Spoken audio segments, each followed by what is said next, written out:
lugar sa Maynila, maraming nangyayari. Ngunit takot ang bilang, sabihin ng lahat. Ating mo'y gagagagal, kahit itago mo, hindi mo pwede pigilin ang halaman na umusgo. Kahit na madami ang ulo mo, kalulog di iba ang laya sa pagkatulog. Sa kamay naniilan o maabusong kikilan, ang lahat ng pumalag, walang tanong ay may tila lang. Buhay, buhay, buhay, magpapatunay na kahit hindi makulay nila na magbigay bugay sa kung sino ang lamang. Mga bitupang halang, at kung wala kang alam, ayun upukan na lang hanggang sa may nagpasya. Kaso malungan sa agos, wasakin ang mga kadena na siyang sumagapos sa kwento na mas astig pa sa bago tang hinalula. Sabay-sabay nating hawiin ang tabing na tulad.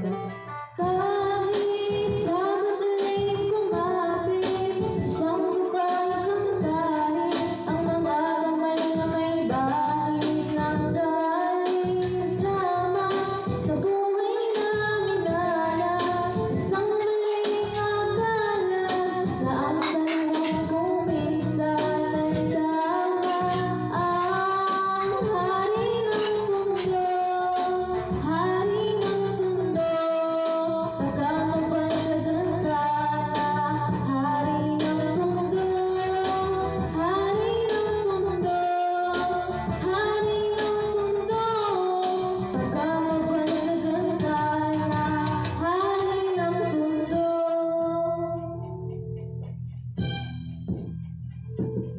Nilusuan ang kanal sa pangalan niya, tumawag alang-alang sa iba, tsaka nasunod na ang patawag. Sa maling nagagawa, natila nagkikita pa. Tunay na may kailangan ang siyang pinagtatamasa.